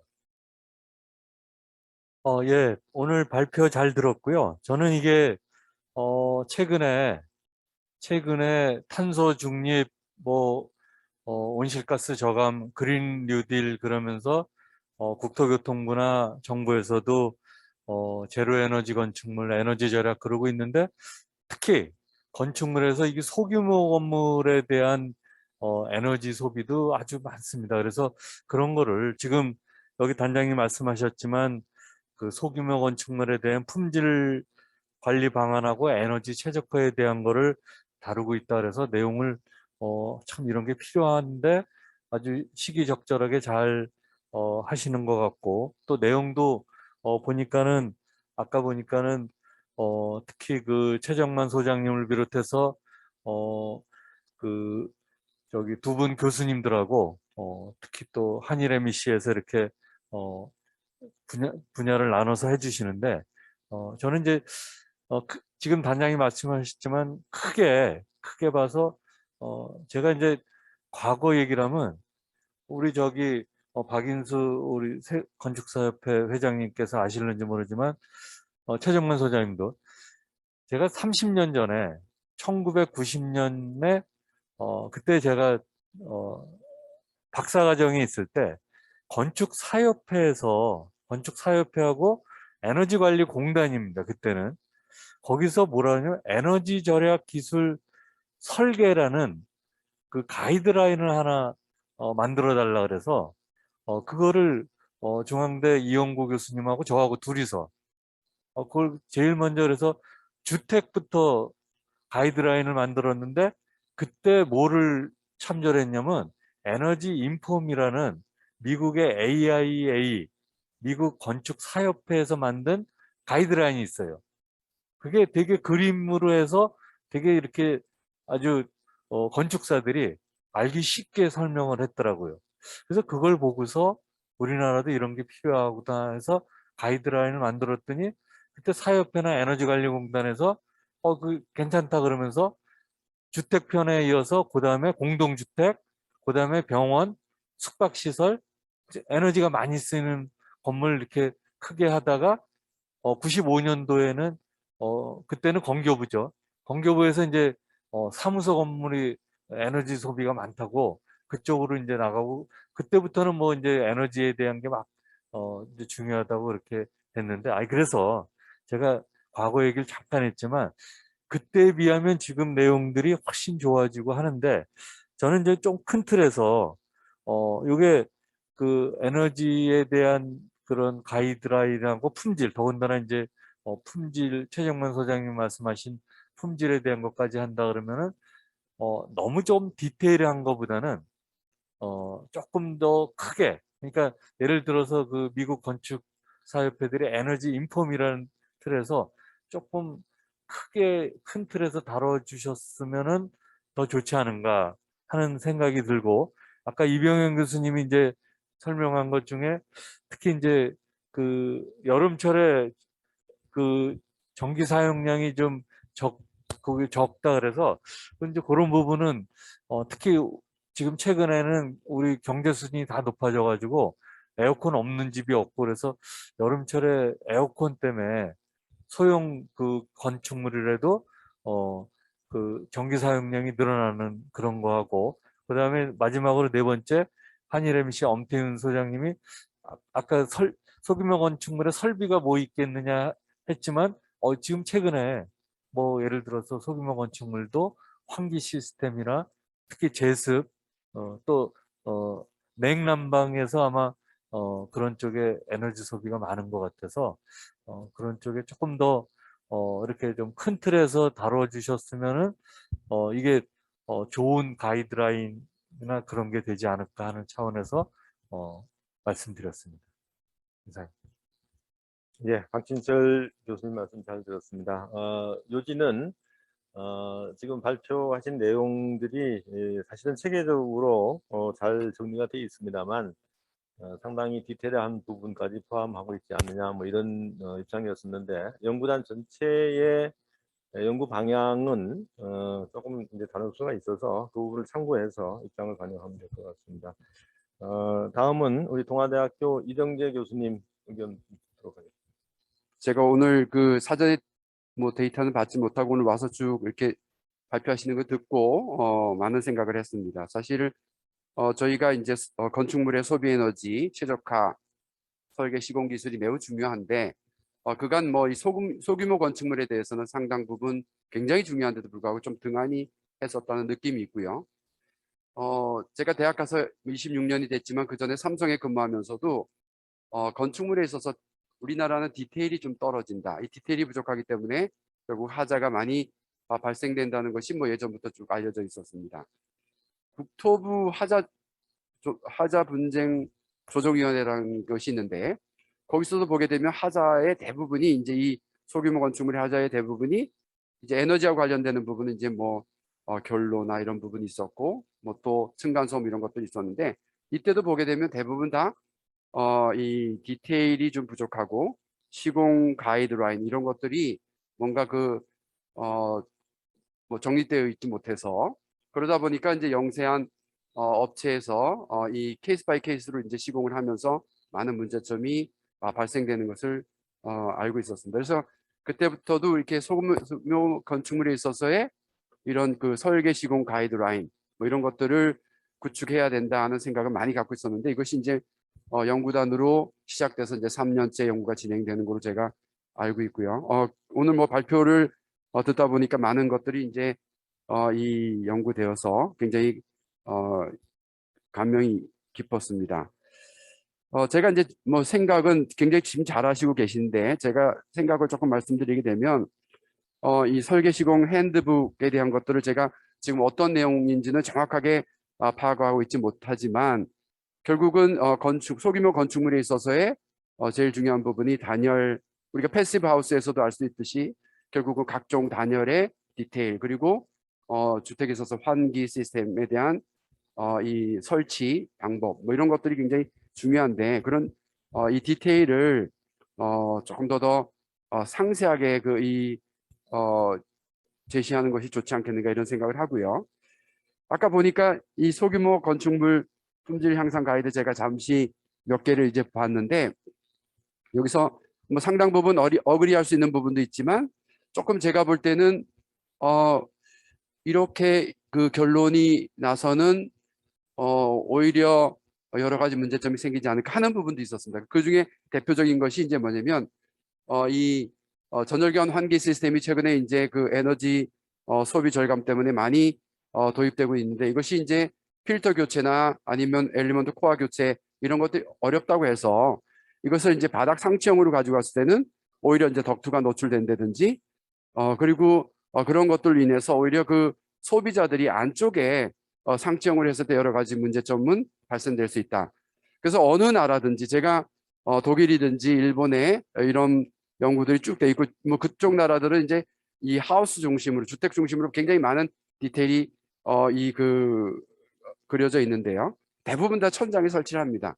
그러면서도 우리가 이 점검을 할 수 있고 교체할 수 있는 그런 것들을 조금 더 효율적으로 할 수 있도록 하는 것이 좋을 거로 생각이 되고요. 그거를 바닥 상층으로 가져가는 것은 조금 무리가 있지 않나 하는 생각이 제가 좀 들고요.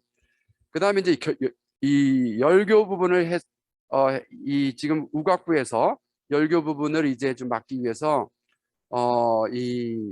추가적으로 내부에 이제 이 단열재를 대는 방법을 여기 이제 제시하셨는데 뭐 좋은 것 같습니다. 근데 거기 이제 이 두께가 30mm, 폭이 50mm 이렇게 이 정해놓은 그런 것들이 조금 더 이 케이스 바이 케이스대로 이렇게 좀 정해야 되는 것이 아닌가. 요 근거는 있겠지만 제가 보더라도 경우에 따라서는 이것이 이제 조금 이 부족할 수도 있겠다는 생각이 들어서 조금 그런 부분에 대한 것들은 조금 DB를 조금 더 구축할 필요가 있지 않겠는가. 앞으로도 많은 시간이 남았으니까 좀 해야 되겠다는 생각이 듭니다.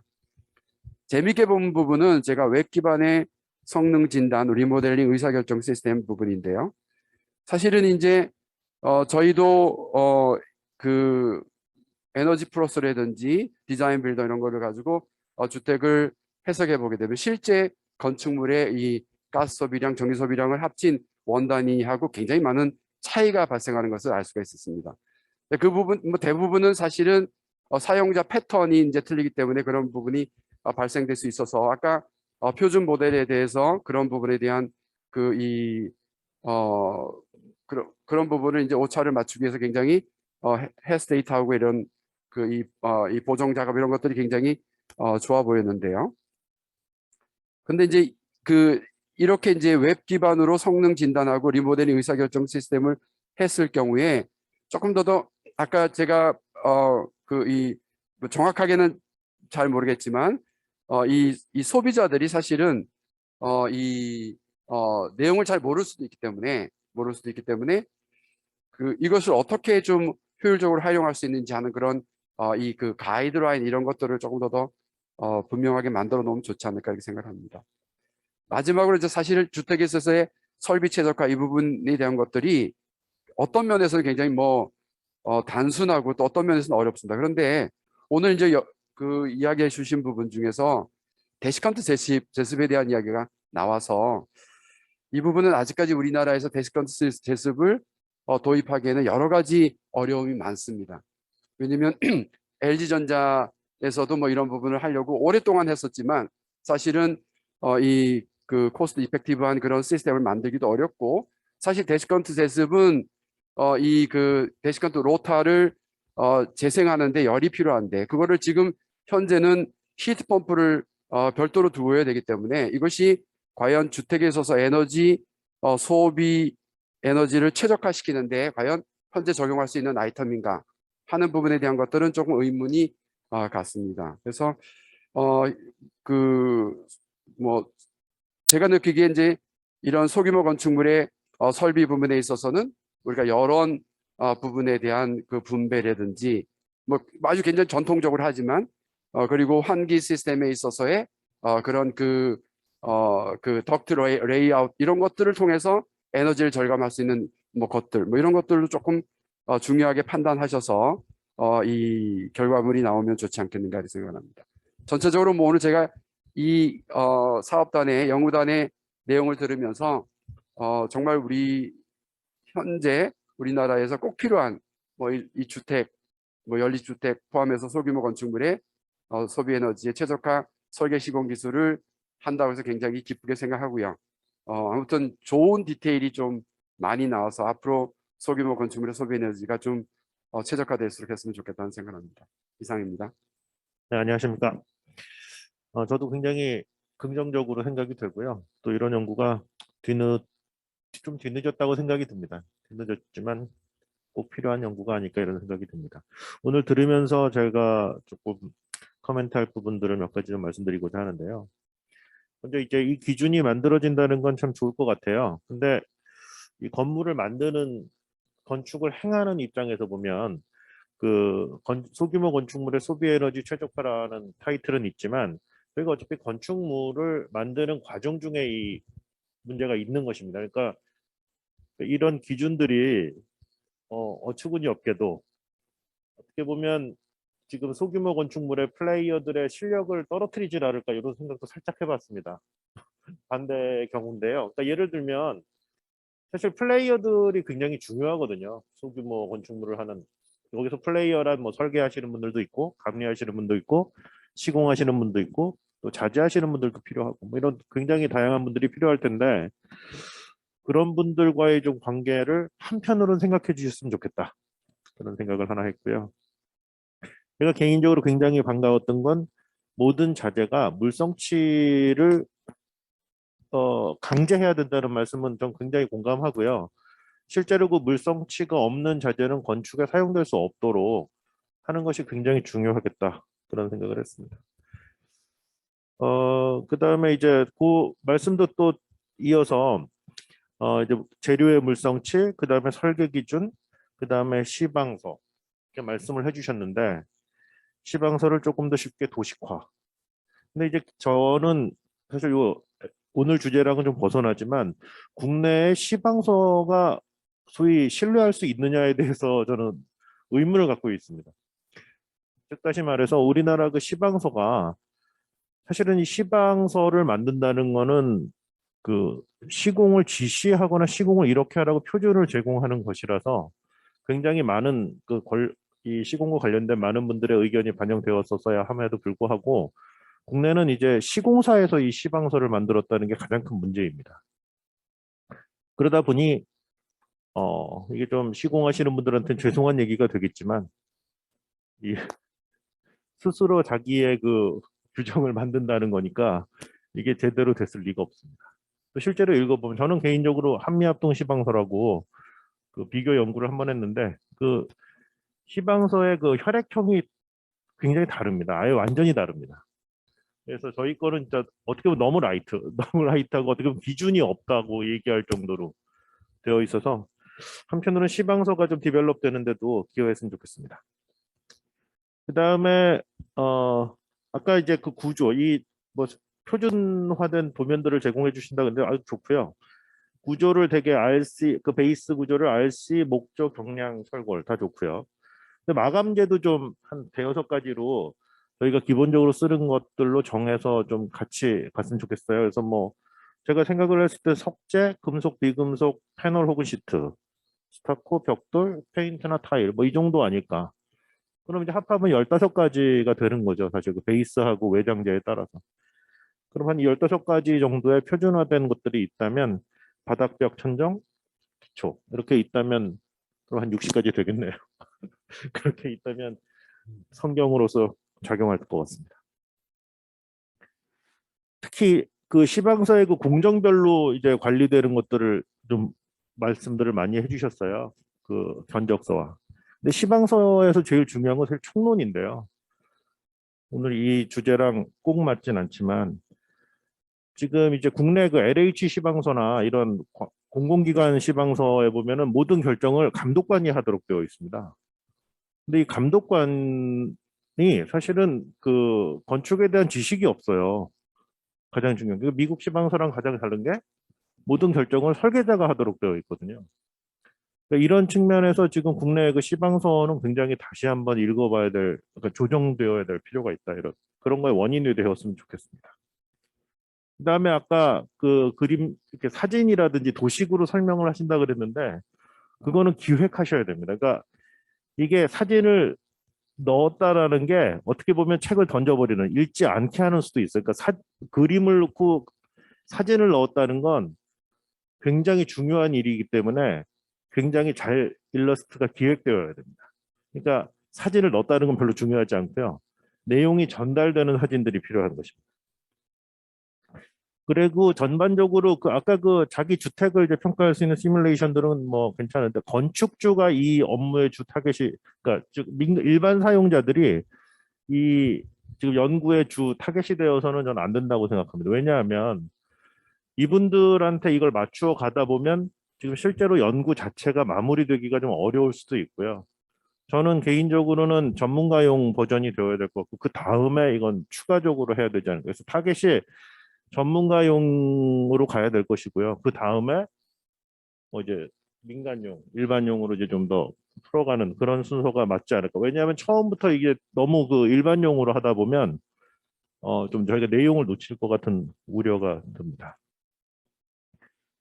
그 다음에 얘기가 너무 많긴 합니다만 네, 표준 건물을 아까 그 시뮬레이션상 있다 그랬는데 그 너무 궁금합니다. 표준 건물이 그래서 어떻게 생겼는지가 좀 질문거리여서 그래서 아까 지금 조사를 하셨고 뭐 크라이테리어가 있었고 규모, 준공 연도, 뭐 건축물의 용도 이런 것들이 있다 그랬는데 그래서 그 표준 건물이라는 게 어떻게 생겼는지가 매우 궁금합니다. 그 건물의 모습이 이 그 데이터의 신뢰도를 굉장히 가름할 것 같아요. 그다음에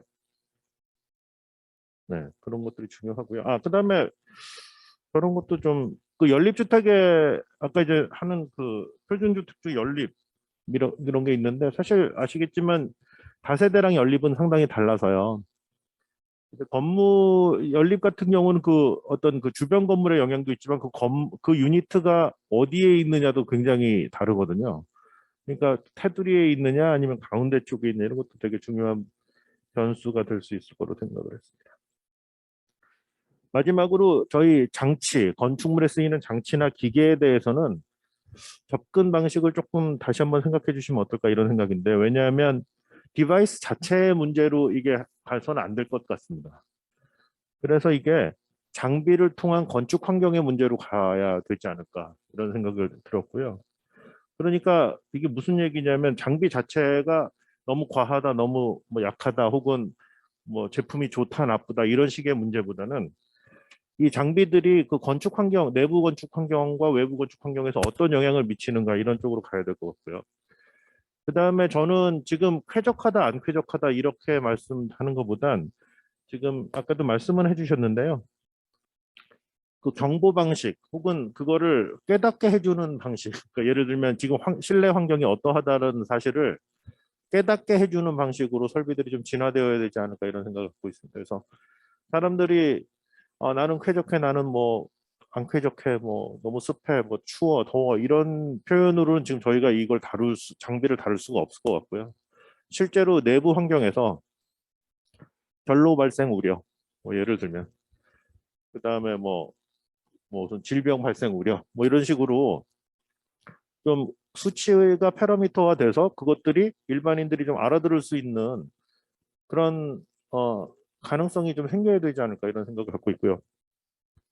조금 더 이어서 말씀드리면 사실 이 설비가 그런 사람에 미치는 영향도 있지만 이런 그 실내 온습도 조건 또 열환경 조건이 실내 그 자재들의 그 노후하고도 상당히 밀접한 관계가 있다고 생각하고 있습니다. 아직 국내외 이런 자료가 없는데요. 왜냐하면 제가 최근에 저희 그 아파트를 보니까 아파트에 이제 하자들이 오래돼서 발생할 때 보면은 전문가들이 와서 그거를 못 찾아내는데요. 그 지역에 있는 그 인테리어 하시거나 수리하시는 분들은 금방 찾습니다. 왜냐하면 경험이 있고 몇 번 동일한 곳에 계속 문제들이 발생하고 있다는 것인데 그 설비들의 문제들은 결국 시공을 어떻게 했느냐에 따라서 발생하고 안 발생하고의 그 차이가 있다고 생각합니다. 그런 측면에서 그런 것들도 좀 데이터화되어서 설비가 조금 더 좋아질 수 있는 기회가 되면 좋을 것 같습니다. 잘 들었습니다. 박인수 회장님께서 상당히 많은 분야에 대한 의견을 주셨습니다.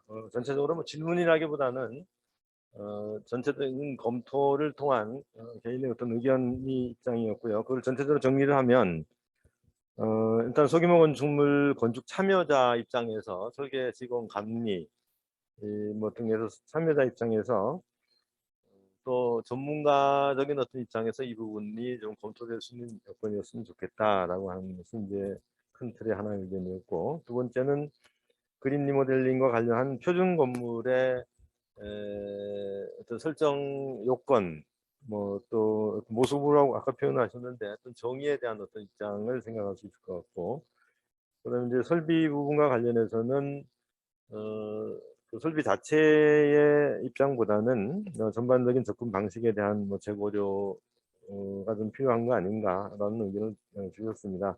일단 이 부분들을 따로따로 답변을 듣는 거는 좀 시간 관계상 좀 한계가 있을 것 같고, 참조해서 의견을 좀 정리해 주시면 좋을 것 같고요. 다만 한 가지만 우리 이병현 교수님 가능하실까요? 그 표준 건물에 대한 기본적인 어떤 입장을 하나 좀 얘기를 해주시면 좀 전체 토론하는데 좀 도움이 될 것 같습니다.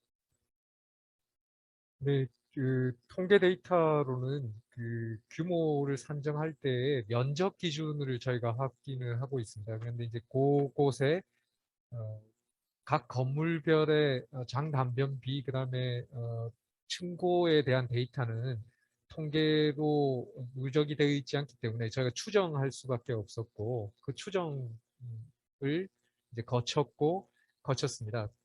그리고 이제 말씀하신 그 형상 정보들을 최대한 실제 데이터들과 이제 유사하게 하기 위해서 서도윤 교수님께서 건축 대장에 있는 거의 건축 대장 정보들을 전수조사를 이렇게 했고, 거기서 대표되는 건축물들을 이렇게 뽑아서 소비자들이 이런 건물 정도가 표준 모델을 의미하는구나를 이해하실 수 있도록 보완 정보로 제공을 하는 그런 절차를 거치고 있습니다.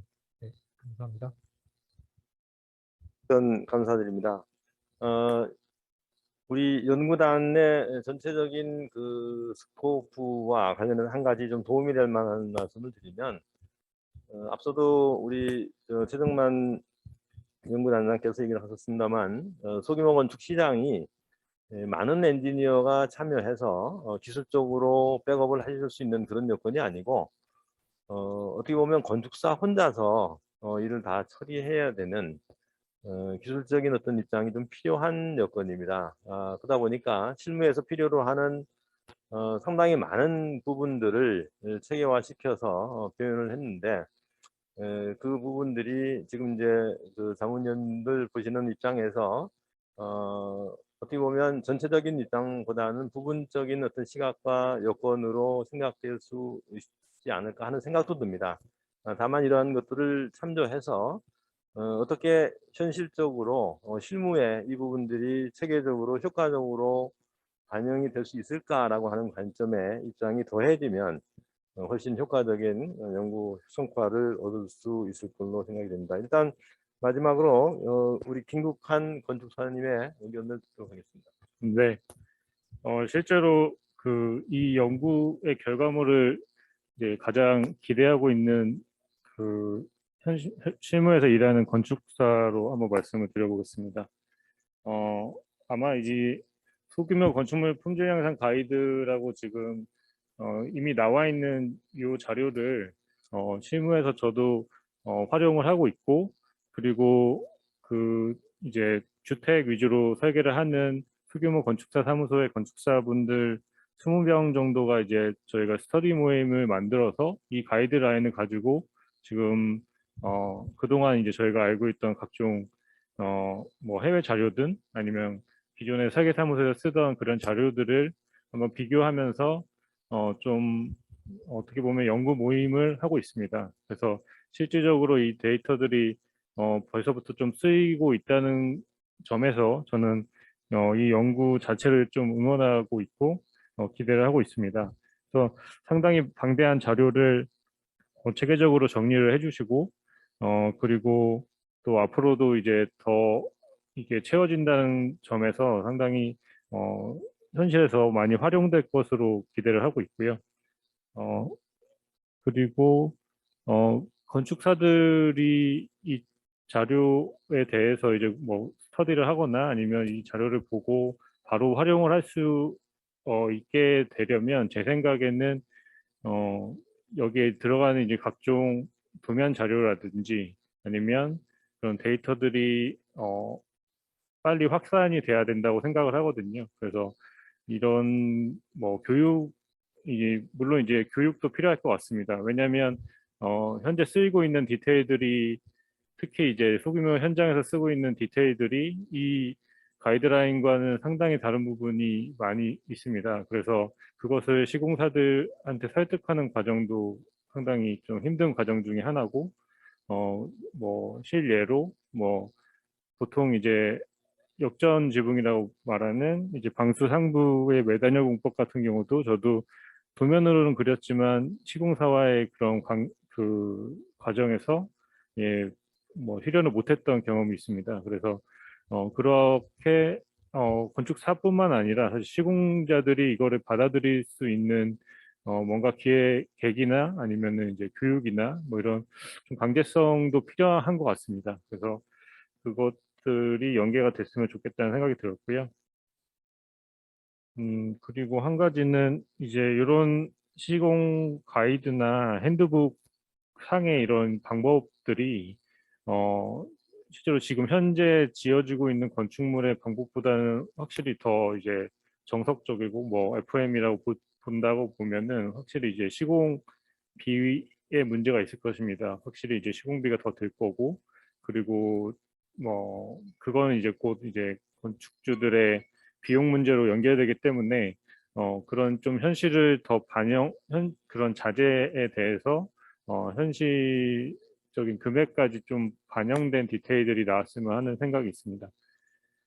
그리고 이제 자재별로 그런 물성에 대한 데이터들이 들을 이제 제공을 해주신다고 하셔서 매우 반가웠고, 그거와 동시에 이제 저희가 바로 제품으로 나와 있는 그런 그 재료들, 그런 재료들을 바로바로 찾을 수 있는 어떤 데이터들이나 이런 것까지 같이 제공되면은 훨씬 좋겠다는 생각이 들었고요.